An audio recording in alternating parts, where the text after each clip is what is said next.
महामहिम श्री नरेन्द्र मोदी को मैत्रीपूर्ण निमन्त्रणामा भारतको 4 दिने औपचारिक भ्रमण पूरा गरी आज हामी स्वदेश फर्केका छौँ। भ्रमणका अवसरमा भएका द्विपक्षीय भेटघाट एवं कार्यक्रमहरूका बारेमा परराष्ट्र मन्त्रालय र नेपाली राजदूतावास नयाँ दिल्लीबाट जारी प्रेस विज्ञप्ति र भ्रमण दलमा रहेका सञ्चारकर्मी मित्रहरूबाट सम्प्रेषित समाचार मार्फत यहाँहरूलाई अवगत नै छ भन्ने म ठान्दछु। भ्रमणका दौरानमा भारतका महामहिम राष्ट्रपति श्रीमती द्रौपदी मुर्मू, उपराष्ट्रपति श्री जगदीप धनखडसँग मैले शिष्टाचार भेट गरेँ। भेटका क्रममा नेपाल भारत बीचको पुरानो र घनिष्ठ सम्बन्धलाई आगामी दिनमा अझ बलियो बनाउने बारे छलफल भए। भ्रमणको महत्त्वपूर्ण पक्षको रूपमा भारतीय प्रधानमन्त्री महामहिम श्री नरेन्द्र मोदीसँग नयाँ दिल्ली स्थित हैदराबाद हाउसमा भएको द्विपक्षीय भेटवार्ता रह्यो। सो अवसरमा नेपाल भारत सम्बन्धका विविध पक्षमा रहेको सहयोगात्मक सम्बन्धलाई अझ बलियो पार्ने बारे छलफल तथा विचारको आदान प्रदान गरियो। मेरो भ्रमणका अवसरमा भारतीय प्रधानमन्त्री र मैले देखाएका परियोजनाको भर्चुअल माध्यमबाट उद्घाटन र शिलान्यास गर्ने काम भयो। एक कुर्था बिजलपुरा रेल मार्गको हस्तान्तरण, 2 भारतको जौबनीदेखि नेपालको विराटनगर कस्टम्स यार्डसम्म कार्गो रेल सेवाको सञ्चालन, भैरवा सुनौली स्थित एकीकृत जाँच चौकीको शिलान्यास, नेपालगञ्ज रूपेडिया स्थित एकीकृत जाँच चौकीको उद्घाटन, मोतिहारी अम्लेखगञ्ज पेट्रोलियम पाइपलाइनको दोस्रो चरणको निर्माण कार्यको शिलान्यास, बुटोल गोरखपुर 400 केबी अन्तर्देशीय प्रसारण लाइनको शिलान्यास। यसै भ्रमणका अवसरमा देखाएका 7वटा दस्तावेजहरूमा हस्ताक्षर र आदान प्रदान भएको छ। 1 नेपाल भारत पारवहन सन्धि, 2 पेट्रोलियम पूर्वाधार निर्माण सम्बन्धी समझदारी पत्र, 3 दोधरा चाँदनीमा एकीकृत जाँच चौकी तथा सुक्खा बन्दरगाहको निर्माण सम्बन्धमा समझदारी पत्र, 4 फुकोट कर्णाली 480 मेगावाट जलविद्युत परियोजना विकास सम्बन्धी समझदारी पत्र, 5 तल्लो अरुण 669 मेगावाट जलविद्युत परियोजना सम्बन्धी परियोजना विकास सम्झौता, 6 नेपालको नेसनल क्लियरिङ हाउस लिमिटेड र भारतको national payment company India limited बीच सीमापार विद्युतीय भुक्तानी सम्बन्धी समझदारी पत्र, 7 नेपालको परराष्ट्र मामिला अध्ययन प्रतिष्ठान र भारतको सुषमा स्वराज विदेश सेवा सञ्चालन बीच समझदारी पत्र, 7 त्यसका अतिरिक्त व्यापार, पारवाहन, लगानी प्रवर्धन, ऊर्जा व्यापार तथा क्रस बोर्डर ट्रान्समिसन लाइन, सिँचाइ, बाढी तथा डुबान नियन्त्रण, कृषि, सीमावार पर सम्पर्क कनेक्टिभिटी बढाउन रेलवे सेवा सञ्चालन कार्य, पुल निर्माण तथा एकीकृत जाँच चौकी एवं सुक्खा बन्दरगाह जस्ता पूर्वाधार निर्माण कार्य अगाडि बढाउने लगायतका विषयमा पनि गम्भीर छलफल भएको छ। भारतीय आन्तरिक जल यातायात सञ्जाल समेत प्रयोग गर्न सकिने र बल्क कार्गो समेत ढुवानी गर्न सकिने गरी परिमार्जन भएको एवं विगत 4 वर्षदेखि हुन नसकेको पारवहन सन्धि यसपटक सम्पन्न भएको छ। यो एउटा महत्त्वपूर्ण उपलब्धि हो भन्न सकिन्छ। हवाई सेवालाई थप सुरक्षित बनाउन नेपालले अर्को हवाई प्रवेश गर्ने मार्ग र गौतम बुद्ध अन्तर्राष्ट्रिय विमानस्थल सञ्चालनका लागि इन्स्ट्रुमेन्टल ल्यान्डिङ सिस्टम ILS सञ्चालन गर्ने प्रक्रिया सम्बन्धमा भारतीय पक्षको समझदारीका बारेमा समेत छलफल भएको छ। नेपालगञ्ज र भैरवाबाट नयाँ दिल्ली लगायतका भारतका अन्य सहरमा 2 थरपी उडान गर्ने सम्बन्धमा सकारात्मक छलफल भएको छ। त्यसैगरी जलविद्युतका क्षेत्रमा सहकार्य गर्ने सम्बन्धमा समेत बलियो सहमति निर्माण भएको छ। विभिन्न जलविद्युत आयोजनामा भारतीय लगानी भित्र्याउने, द्विपक्षीय ऊर्जा व्यापारका लागि ट्रान्समिसन लाइन लगायतका संरचनाको निर्माण गर्ने तथा नेपालबाट भारततर्फ ऊर्जाको दीर्घकालीन व्यापारका लागि वैधानिक आधार सुनिश्चित गर्ने विषयमा पनि भ्रमणमा छलफल र महत्त्वपूर्ण सहमति भएको छ। खास गरी दीर्घकालीन ऊर्जा व्यापार र भारतीय भूमि हुँदै बङ्गलादेशसम्म नेपालबाट जलविद्युत निर्यातको सुरुवात गर्ने सैद्धान्तिक सहमति भई त्रिपक्षीय सम्झौताका लागि प्रक्रिया अगाडि बढाउने सहमति भएको छ। भारतका प्रधानमन्त्रीले आगामी 10 वर्षमा 10,000 मेगावाट जलविद्युत नेपालबाट आयात गर्ने भारतको लक्ष्य रहेको स्पष्ट पार्नु भएको छ। ऊर्जा व्यापार सम्बन्धी सम्झौता सबै हिस्साबाट सम्पन्न भएको र औपचारिकता मात्र बाँकी छ, जुन छिटै पुरा हुँदैछ। यो दीर्घकालीन महत्त्वको छ।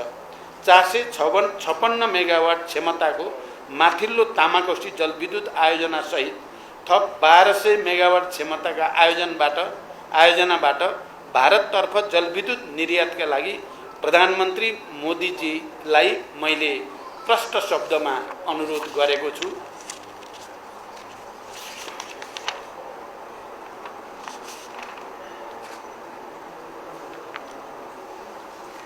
साथै नेपालमा निर्माणाधीन जलविद्युत, सडक जस्ता ठुला विकास निर्माण परियोजनाका लागि अति आवश्यक विस्फोटक पदार्थको सहज र सरल आपूर्तिका लागि प्रधानमन्त्री मोदीसँग सकारात्मक छलफल भएको छ। पञ्चेश्वर बहुद्देशीय परियोजनाको शीघ्र कार्यान्वयनका लागि 3 महिनाभित्र विस्तृत परियोजना प्रतिवेदन DPRलाई अन्तिम रूप दिने गरी द्विपक्षीय छलफललाई तीव्रता दिने सहमति भएको छ। वित्तीय प्रबन्धसहित दुई सरकारले DPR स्वीकृत गरेपछि त्यसको 1 वर्षभित्र कार्यान्वयनको ढाँचा टुङ्गो लगाउने सहमति भएको छ। नेपालतर्फका संरचनाहरूको तयारीको अवस्थाका आधारमा टनकपुर ब्यारेजबाट लिङ्क क्यानल मार्फत चरणबद्ध रूपमा नेपाललाई सिँचाइको लागि पानी उपलब्ध गराउने सहमति भएको छ। नेपाल भारत सीमावर्ती क्षेत्रमा बाढी र डुबानका समस्याका बारेमा पनि सकारात्मक छलफल भएको छ। मनसुन सुरु हुनु अघि नै बाढी र डुबान नियन्त्रण कार्यलाई प्रभावकारी बनाउन आवश्यक कदम चाल्नका लागि विद्यमान द्विपक्षीय संयन्त्रहरूलाई तत्काल सक्रिय बनाउन सम्बन्धित अधिकारीहरूलाई प्रधानमन्त्री मोदीजी र मैले निर्देशन दिइसकेका छौँ। त्यसैगरी नेपालभित्र थप विद्युत प्रसारण लाइन निर्माणका लागि एक्जिम ब्याङ्क इन्डियाबाट प्राप्त सहुलियतपूर्ण कर्जाको चौथो खण्डको रकम उपयोग गर्ने विषयमा प्रधानमन्त्री मोदीजी सहमत हुनुभएको छ। भारतको अनुदान सहयोगमा मोतिहारी अम्लेखगञ्ज पेट्रोलियम पाइपलाइन चितवनसम्म विस्तार गर्ने र सिलगढीदेखि झापाको चारालीसम्म नयाँ क्रस बोर्डर पेट्रोलियम पाइपलाइन निर्माण गर्ने विषयमा पनि दुवै पक्षबीच सहमति भएको छ। महाकाली नदीमाथि शीर्ष परशुराम धाम, पूर्णगिरी माई तथा झुलाघाटमा भारत सरकारको अनुदान सहयोगमा पक्की पुल निर्माण गर्ने सहमति भएको छ। भारत सरकारको अनुदान सहयोगमा रामायण सर्किट अन्तर्गतका परियोजना GP Koirala institute of health science र सुदूरपश्चिममा नेपाल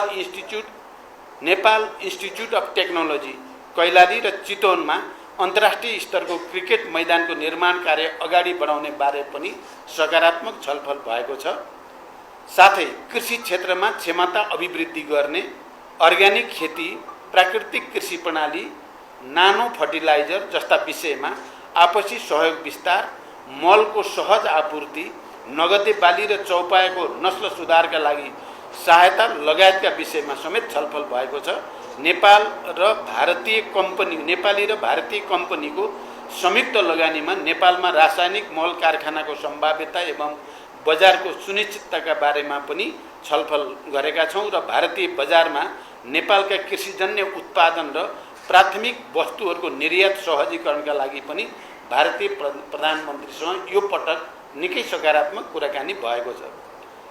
द्विपक्षीय व्यापारलाई थप प्रवर्धन गर्ने र नेपालले सामना गरिरहेको व्यापार घाटा न्यूनीकरणको विषयमा पनि गम्भीर छलफल भएको छ। द्विपक्षीय व्यापारलाई अझ सहज बनाउन नेपाल भारत वाणिज्य सन्धिको पुनरावलोकन गर्न र व्यापार सम्बन्धी अन्य विषयलाई सम्बोधन गर्न वाणिज्य सचिव स्तरीय विद्यमान द्विपक्षीय संयन्त्रलाई सक्रिय बनाएर कार्य गर्ने निर्देशन दुवै प्रधानमन्त्रीले दिइसकेका छौँ। व्यापार सहजीकरणका लागि प्रयोगशालाहरूले जारी गर्ने प्रमाणपत्रको म्युचुअल रिकग्निसन र एक्रेडिटेसन सम्बन्धी कार्यलाई अभ्यासमा उतार्ने गरी द्विपक्षीय समझदारी पत्रलाई टुङ्गोमा पुर्याउने सहमति भएको छ। नेपाली जुटमा लगाइएको महसुल काउन्टर भेलिङ ड्युटी हटाउन समेत भारतीय प्रधानमन्त्रीसँग सकारात्मक कुरा भएको छ। भेटवार्ताका क्रममा सीमा सम्बन्धी विषयहरूको पनि गम्भीर कुराकानी भएको छ। सीमा सम्बन्धी विषयलाई स्थापित कूटनैतिक संयन्त्रहरू मार्फत समाधान गर्न भारतका प्रधानमन्त्रीलाई मैले गम्भीर रूपले आग्रह गरेको छु। यहाँहरूलाई थाहा नै छ, प्रधानमन्त्री मोदी स्वयंले पनि प्रेस मिटको अवसरमा यो भ्रमणले सिर्जना गरेको सौहार्दपूर्ण वातावरणको मर्म अनुरूप सीमा लगायत थातिरहेका सबै समस्या समाधान गरिनेछ भन्ने भावना स्पष्ट ढङ्गले व्यक्त गर्नुभएको छ। धेरै समयपछि भारतीय प्रधानमन्त्रीबाट सीमा सम्बन्धमा आएको यो सकारात्मक अभिव्यक्तिबाट हामी उत्साहित भएका छौँ।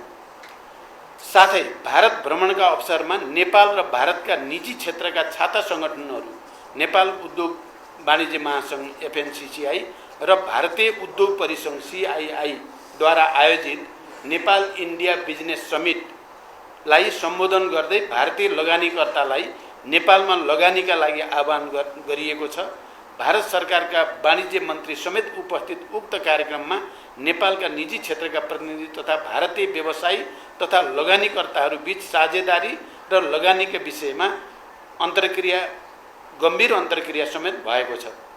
नयाँ दिल्लीको द्विपक्षीय भेटवार्ता र अन्य औपचारिक कार्यक्रमहरूको समापनपछि मैले भारतको मध्य प्रदेशको इन्दौर र सांस्कृतिक सहर उज्जैनको भ्रमण समेत हामीबाट गरिएको छ।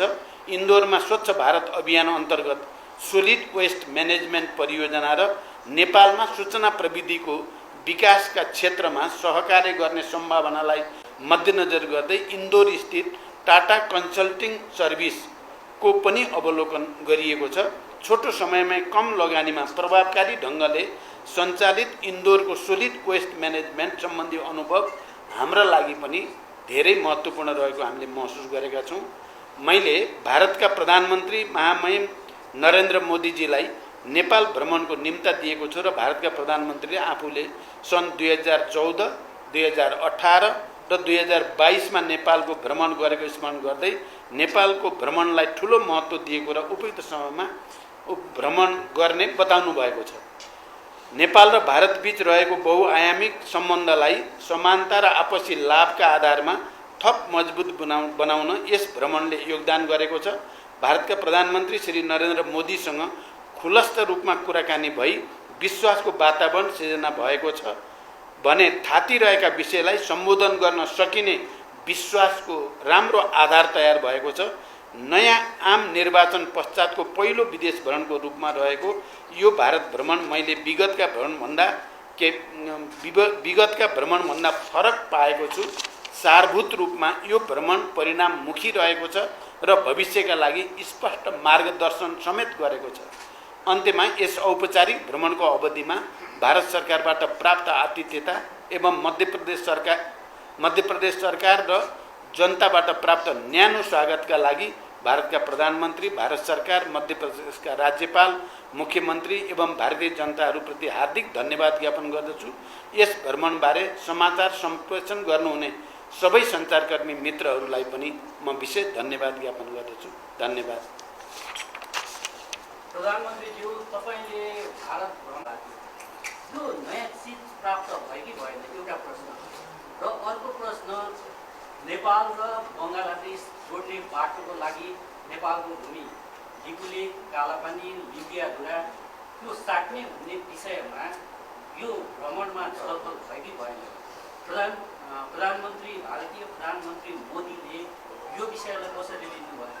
र अर्को प्रश्न, कति एउटैले सबै सोध्नु अन्तिम मेरो प्रश्न, भारत नेपालको विवादित भूमिलाई समाधान गर्नको लागि बङ्गलादेशको मोडालिटी अपनाउने भन्ने विषयमा पनि छलफल भयो कि? एउटा सुनिहालेँ। अब यत्रो यहाँले क्लियर बताउँदा कितिजीको प्रतिदिन बुझ्ने विषय चाहिँ आएन, त्यो यहाँले बताउनु त्यहाँ हुनुभयो कि अथवा यहाँ उल्लेख गर्न भन्नुभयो? नमस्कार प्रधानमन्त्री, यो अखण्ड भारतको नक्सामा ध्रुपदी र कपिल वस्तुको नक्सा त्यहाँ समावेश गरिएको देख्दा हजुरले कस्तो खालको प्रतिक्रिया, कडा रूपको प्रतिक्रिया जाहेर गर्नुभयो? अर्को नमस्ते,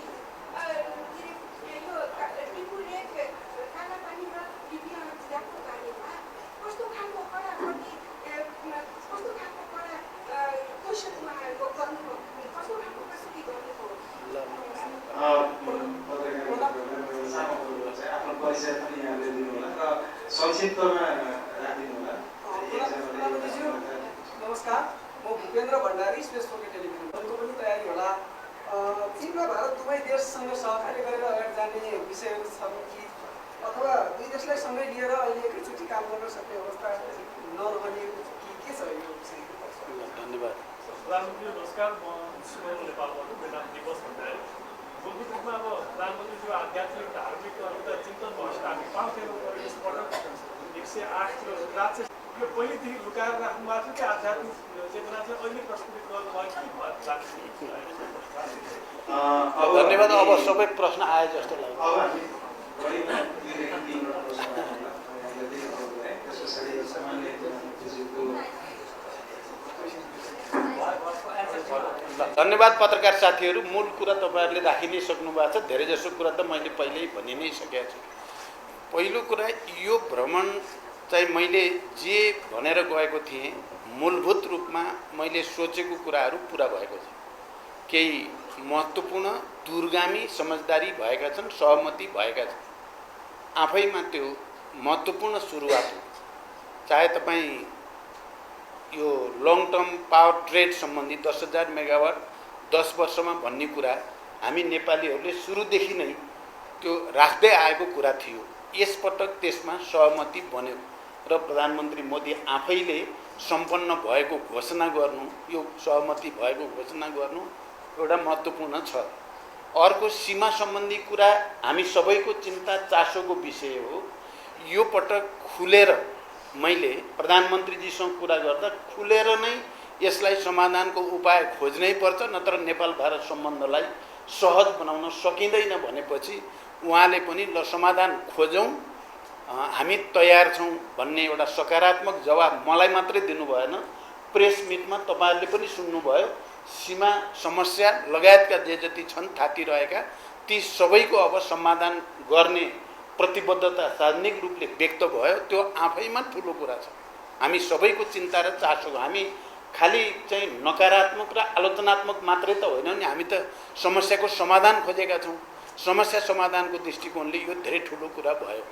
अर्को, हामीले विद्युत सम्बन्धी चाहिँ व्यापारलाई भनौँ या विद्युत उत्पादनको कुरासँग पनि सम्बन्धित भएर भारत, नेपाल र बङ्गलादेशको त्रिपक्षीय समझदारी होस् भन्ने हाम्रो धेरै पहिलेदेखिको चाहना थियो।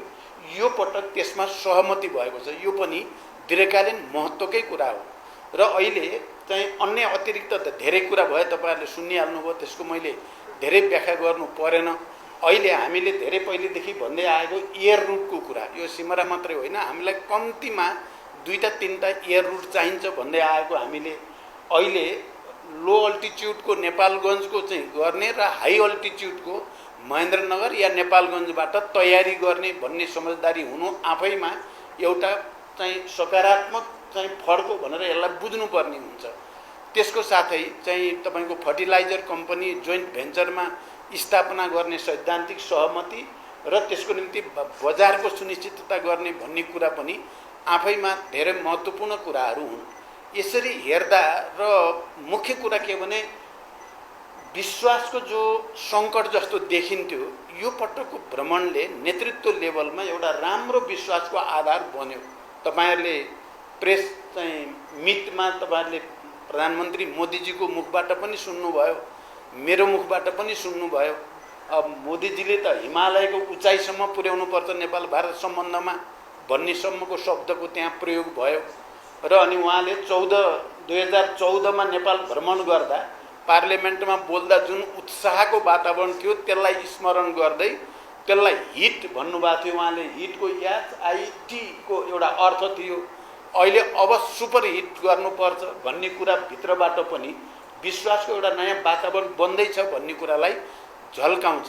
चाहे त्यो रेलसँग सम्बन्धित कुरा होस्, चाहे तपाईँको चाहिँ अब अनुदानमा चाहिँ पुलहरू बनाउने कुराहरू होस् या अनुदानमा सुक्खा बन्दरगाह बनाउने कुरा होस्, यो सबैले के अब माने एउटा चाहिँ के अरे टेक्निकल इन्स्टिच्युट स्थापना गर्नेसँग सम्बन्धित यी सबै कुराले के देखाउँछ भने नेपाल भारत सम्बन्ध 2019देखि त अलिकति अप्ठ्यारो जस्तो भइरहेको सन्दर्भमा अहिले ट्रेड ट्रान्जिट ट्रिटी जो भयो ट्रान्जिट ट्रिटी चाहिँ सम्पन्न हुनु पनि सानो नठान्नु होला। यो अब 25 वर्षको लागि हामी अब अलि सहज ढङ्गले व्यापार गर्ने कुरा, व्यापार घाटा हाम्रो चाहिँ त्यसलाई सहजीकरण गर्ने कुरा, कृषि उत्पादनलाई अहिले चाहिँ जति छलफल भयो धेरै हाम्रो छलफल हाम्रो यो व्यापार घाटा कम गर्न र हाम्रो नेपालमा कृषि उत्पादन वृद्धि गर्न, भन्सारमा सहजीकरण गर्ने बारेमा मेरो र प्रधानमन्त्री मोदीजीको बारेमा धेरै नै गम्भीर ढङ्गले र खुला मनले कुरा भयो।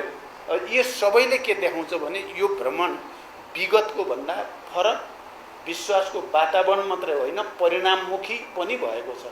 त्यहाँ यसलाई हामी नेपालीहरूले पनि यो पहल भइरहेको र सकारात्मक परिणाम आउन लागेको बेलामा वातावरण बिगार्ने नकारात्मक धेरै कुरा गरेर नेपाललाई धेरै फाइदा छैन। अहिले तपाईहरुले भने न इपिजीको कुरा हो, हामी सबैको चासोको विषय हो।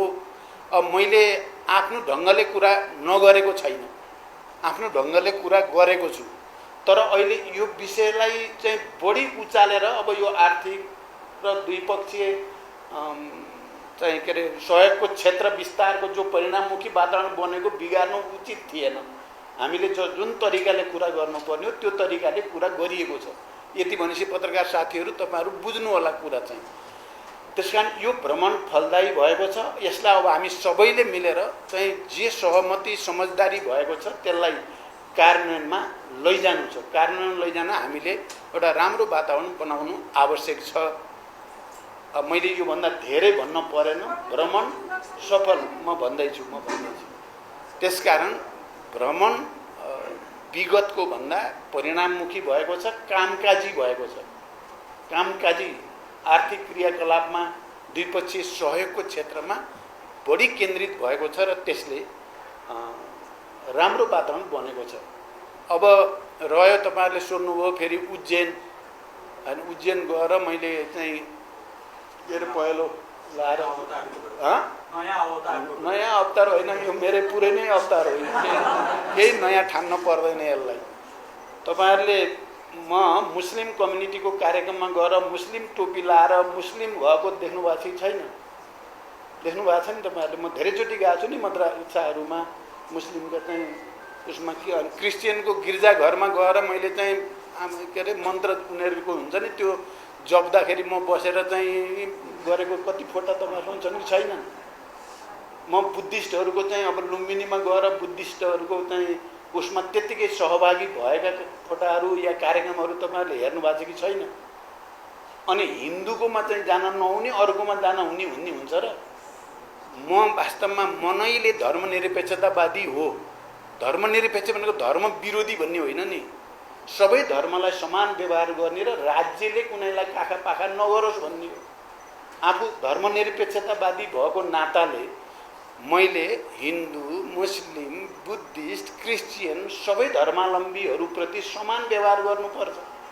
अब मध्य प्रदेश जाने, इन्दोरमा जाने, सफाई सम्बन्धी हेर्न, आइटी हेर्न, नजिकै एउटा ऐतिहासिक सांस्कृतिक सहर हो उज्जैन भनेको। महाकालेश्वर, महाकाल, कालको पनि काल। अब त्यहाँ त्यस्तो फेरि भव्य संरचना रहेछ। मैले त त्यहाँ गएपछि पो थाहा पाएँ यस्तो भव्य संरचना छ। त्यसले धार्मिक पर्यटन एकै दिनमा 1.5 लाख, 1 लाख त रेगुलर, 1.5 लाख, 2 लाख एक दिनमा मान्छे जान्छन् त्यहाँ हेर्न, पूजा गर्न, के गर्न। हामीले पनि यहाँ रामायण सर्किट भन्दैछौँ, बुद्धिस्ट सर्किट भन्दैछौँ, अरू के चाहिँ हामी बनाउँदैछौँ नि। हामीले पनि पूर्वको पाथिभरादेखि उता बडी मालिकासम्म धार्मिक पर्यटनको विकास गर्न पर्यो भनेका छौँ कि छैनौँ? त्यहाँ म त अहिले कम्युनिस्ट मात्रै होइन नि, प्रधानमन्त्री पनि हो नि त। प्रधानमन्त्री त सबैलाई समेटेर जानुपर्ने हुन्छ। अब त्यहाँ गइसकेपछि हुन त मलाई चाहिँ यो क्या मसँग हुने सेक्युरिटीले सकेसम्म चाहिँ यो गेरु वस्त्र नलाग्न पाए हुन्थ्यो भनेर निकै बल गर्नुभयो। तर त्यहाँ त्यो महाकालेश्वरको के रहेछ भने मुख्य अतिथिले चाहिँ त्यो लाउनै पर्ने प्रोटोकल रहेछ क्या, त्यो प्रोटोकल मिच्न पर्ने। अब प्रोटोकल मिचेर भयो नि मलाई लाउन नदिनुहोस् भन्दाखेरि के हुने भयो? भारतका करोडौँ चाहिँ जनताको मनमा चाहिँ चिसो बस्ने भयो नेपालप्रति र नेपालको प्रधानमन्त्रीप्रति। त्यो देशलाई फाइदा हुन्थ्यो त त्यो? म लाउन भनेर भन्यो भने के हुन्थ्यो? 1 अरब मान्छेको मनमा चिसो बस्थ्यो। यो नेपालीहरूले के हो यो नेपाल सरकार भन्थे। अब म सहज ढङ्गले गर्दाखेरि के हो सबै खुसी। यहाँ हामी एक थरी साथीहरूलाई के यो विचित्र देख्नु पऱ्यो भन्ने नि लाज लाग्यो, त्यो नि मैले हेरेको छु। अब कति बेला फेरि यो गेरु वस्त्र जिन्दगी लाएर अब कमण्डल लिएर हिँड्दै हुन्थ्यो प्रचण्डले, त्यसो भएपछि ढुक्कै हुन्थ्यो भन्ने पनि कति बेला लागेको होला। म कमण्डल लिएर हिँड्नेवाला पनि होइन, म गेरु वस्त्र सधैँ लाएर हिँड्नेवाला पनि होइन, मुस्लिम टोपी लाएर सधैँ हिँड्नेवाला पनि होइन, क्रिस्चियनहरूको चाहिँ ऊ पनि सधैँ गर्ने पनि होइन। त्यही यसलाई त हामीले एउटा सांस्कृतिक कूटनीतिको रूपमा किन नबुझ्ने? नेपालको बृहत्तर हितमा यसलाई सदुपयोग गर्न खोजेको प्रधानमन्त्रीले एउटा नयाँ पहल लियो भनेर पो बुझ्दिन पर्छ र अब उल्टो बुझ्ने जस्तो कतिपयको है। अब तपाईँहरू सबैको त होइन। अब रह्यो कुरा चाहिँ त्यहाँ एउटा फेरि मिडियामा आएको देखेँ मैले, त्यो के अरे रुद्राक्ष हाम्रो परराष्ट्र मन्त्री यहीँ हुनुहुन्छ, उहाँको हो इनिसिएटिभ, यो लान पर्छ म लान्छु भन्नु हो। अलिक हुन्छ तपाईँले लानुहुन्छ भने राम्रै हुन्छ भनेको हो मैले। अनि परराष्ट्र मन्त्री लगेकोलाई मैले नछुने अब भन्ने त कुरा मिल्दैन थियो नि। त्यो त त्यसो गरेर त एकदम नराम्रो हुन्थ्यो। त्यो अर्को फेरि रुद्राक्षको प्रवर्तन पनि हुन्छ, त्यसको सजिलो व्यापारमा सजिलो पनि हुन्छ भन्ने सोच हाम्रो परराष्ट्र मन्त्री र मेरो पहिले यहीँ नेपालमै कुरा भइसकेको थियो। अर्को मैले फेरि त्यो चाहिँ चढाएको श्रीमतीको स्वास्थ्य ठिक होस् भनेर बिल्कुल होइन, मेरो दिमागमा छनाइल थिएन, कहीँ चर्चा भएको पनि होइन। तर यहाँ चाहिँ पत्नीको स्वास्थ्यको लागि रुद्राक्ष चढायो भने जस्तो गरेर एकदम तल झारिदिने क्या। आफ्नो लिडरसिपले यति ऐतिहासिक ढङ्गले राष्ट्रको पक्षमा जनताको पक्षमा काम गर्न लागेको बेला त हामी सबैले मिलेर साथ पो दिनुपर्ने ठाउँमा पत्नीको स्वार्थको लागि गर्यो। अब मेरो पत्नीको स्थिति के छ पत्रकार साथीहरू तपाईँहरूलाई थाहा छ, नेपाली जनतालाई संसारलाई थाहा छ। उनको उपचार सन्चो हुने खालको बिमारै होइन। अब म कस्तो चाहिँ विचार र चरित्र प्रवृत्तिको मान्छे हुँ भन्ने पनि तपाईँहरूलाई राम्रो थाहा छ नि। अनि म उहाँ महाकालेश्वर गएर यत्रो चाहिँ दुई पक्ष दुई देशको सम्बन्धको कुरा छ, पत्नी बचाइ पाऊँ भन्छु त मैले। त्यसो केही अर्थ हुन्छ? मान्छेले गर्ने पनि अलिक सीमाभित्र गर्नुपर्ने, त्यो अलिक बढी भयो भन्ने हो मेरो। त्यस्तो होइन। यो पटक पत्रकार साथीहरू, हाम्रो यो सरकार सुरुदेखि हामी राम्रा काम गर्ने, राष्ट्रको निम्ति गर्ने, जनताको निम्ति गर्ने, समृद्धिको निम्ति गर्ने, सुशासनको निम्ति गर्ने भनेर हामी कटिबद्ध भएर लागेका छौँ। दुई चारजना यताउता विरोध आलोचना के हुन्छ भन्ने भन्दा पनि राष्ट्रको र जनताको बृहत्तर हित के गरी हुन्छ भन्नेमा केन्द्रित भएर लागेको सन्दर्भ हो। तपाईँहरूले सुशासनको सन्दर्भको कुरा गर्नुहोस् या जनतालाई सेवा दिने सेवा प्रदायमा भएका समस्या समाधान गर्ने कुरा गरौँ, या अहिले भारतमा चाहिँ अब यहाँभित्र अब मैले अहिले धेरै भने फेरि त्यसले राम्रो हुँदैन, राम्रो भइरहेको छ फेरि वातावरण बिगार्ने। धेरै हामीले मेहनत गरिएको छ, धेरै मेहनत गरेर यो परिणामसम्म आइपुगिएको छ। यो कुरामा तपाईँ पत्रकार साथीहरूले पनि यो एउटा नयाँ परिस्थिति बन्यो भनेर आफ्नो नेतृत्वलाई सहयोग गर्नुपर्छ। त्यसो भयो भने भएका निर्णय कार्यान्वयन पनि हुन्छन्, बाँकी रहेका निर्णय पनि फटाफट हुन्छन् र नेपालले साँच्चै अब विकासमा एउटा फड्को मार्ने ठाउँतिर जाँदैछ। यसलाई भत्काउने, बिगार्ने, भ्रम सिर्जना गर्ने काम हामी कसैबाट नहोस् भन्ने मेरो अनुरोध छ। अब अर्को चाहिँ यो सिमानाको कुरा उहाँले भन्नुभयो, सिमानाको कुरा त भइ नै सक्यो, मैले भनिसकेँ। अब नक्साको कुरा पनि मैले राख्नुपर्ने ठाउँमा राखेँ, यति बुझ्नु होला। उहाँहरूको चाहिँ के भने यो सांस्कृतिक नक्सा हो, यस्तो कुनै पोलिटिकल होइन भन्ने उहाँहरूको छ। अब त्यही विषयलाई धेरै ठुलो बहस गरेर चाहिँ गइएन, त्यति मात्रै हो। र मलाई लाग्छ हामीले यो सबै गर्दै गएपछि इपिजीको पनि लिने काम पनि हुन्छ। मैले जुन विश्वासको वातावरणमा प्रधानमन्त्री मोदीसँग कुरा भएको छ, त्यो वातावरणलाई हामीले सहज बनाउँदै लाँदाखेरि सबै चिज हुँदै जान्छ भन्ने मलाई विश्वास छ। धन्यवाद। के भन्नु तपाईँ को अरे पहिला नेपाल र बङ्गलादेश जोड्ने बाटोको लागि नेपालको भूमि लिपुले कालापानी लिपिया तपाईँले त्यो सोध्नु भएको थियो। यो कुरा चाहिँ पक्कै पनि कुरा भयो।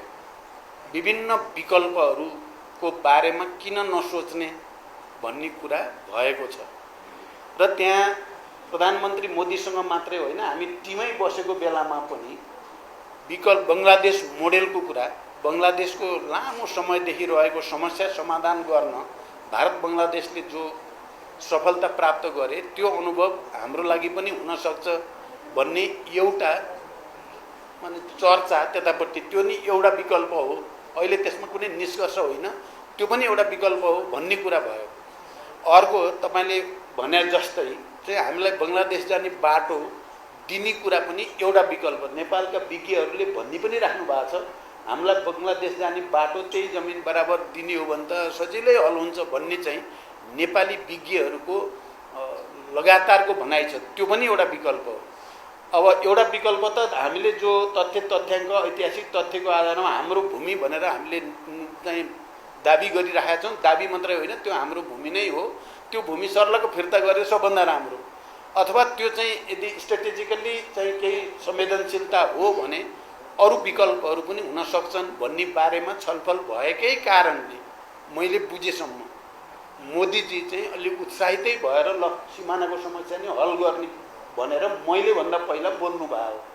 यो सकारात्मक भएको छ, यसलाई पनि सकारात्मक रूपले लिऊ। अघिको एउटा प्रश्न जुन अब चीन भ्रमणको तयारी होला, अब त्यसको विषयमा अब यो भारत र चीनलाई अहिले धेरै नजोडौँ भन्छु म। अहिले भारत भ्रमण भयो, सफलतापूर्वक सम्पन्न भयो, विगतको भन्दा राम्रो भएको छ।